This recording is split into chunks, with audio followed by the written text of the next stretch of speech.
Bonjour tout le monde, bonjour les citoyens du Québec, j'espère que vous allez bien aujourd'hui.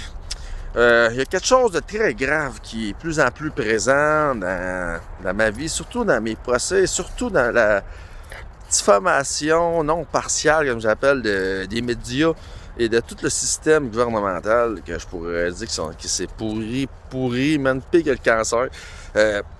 Aujourd'hui, j'ai lu un matin un article de ici Mauricie Radio-Canada qu'on fait sur mon dernier procès, la fameuse pauvre petite victime gauchiste que j'aurais fait bien mal à cette petite mère. Tu sais, comme c'est marqué, allez voir sur ici Mauricie Radio-Canada, Stéphane Gagné, Trois-Rivières, vous allez voir que je peux pas en parler à cause de mes conditions de l'événement.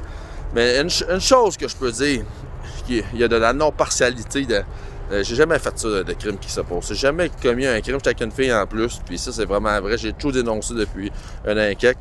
Mais, en lisant l'article, j'avais lu vite, ça fait 2 semaines. Quand j'ai lu l'article, j'ai vu quelque chose qui m'a intrigué.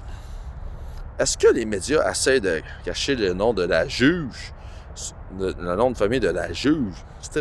Posez-vous des questions. Pourquoi je vous dis ça? Regardez bien ça, comment c'est spécial. L'article, il dit, à fin de compte, que j'étais un extrémiste, là, ultranationaliste, que j'étais à la gang de son alliance, puis ok. Mais il dit que le nom de la juge, c'est Guylaine Beaulieu. Là, j'étais là, Guylaine Beaulieu. Moi, j'ai été jugé par Guylaine Tremblay, une juge, une femme juge, une femme de cinquantaine. Fait que là, je check sur Internet pour être sûr que je me trompe pas. Il dit, pas de Guylaine Beaulieu. Mais c'est drôle. Beaulieu, c'est le nom de famille de la supposément victime. Fait que, là, passez 2 minutes. Pensez-vous vraiment que c'est une erreur de frappe qu'ils ont changé le nom de famille ou c'est juste pour que je n'en parle pas et que la juge ne soit pas associée à cet événement non partial? Posez-vous vraiment la question. Moi, je vais dire quelque chose. C'est dans l'événement-là qu'il y a eu ma sentence. C'est même pas le Nouvelliste qui a fait un article. J'étais très, très surpris. C'était Radio-Canada.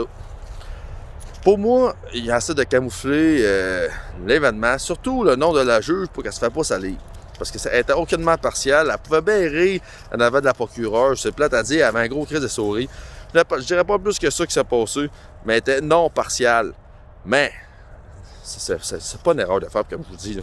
Pour qu'ils mettent un nom de famille, en plus, le nom de famille de la victime, soit fait approcher par le gouvernement, c'est tout le gouvernement, approché pour dire, gars, mettez pas le nom de la juge, ou vraiment, c'est une erreur de frappe qui est minime, parce que dans le contexte que je suis, dans le contexte de l'événement, je pense pas que c'est une erreur.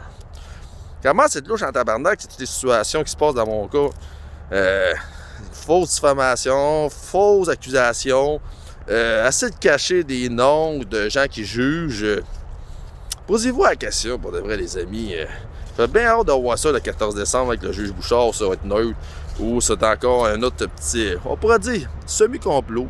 Je suis pas complotiste, mais je pourrais dire que plus ça avance, plus que c'est un énigme du complot envers ma personne. Pensez-y, parce que tout ce qui se passe présentement, là, ça sent pas bon. Bonne journée.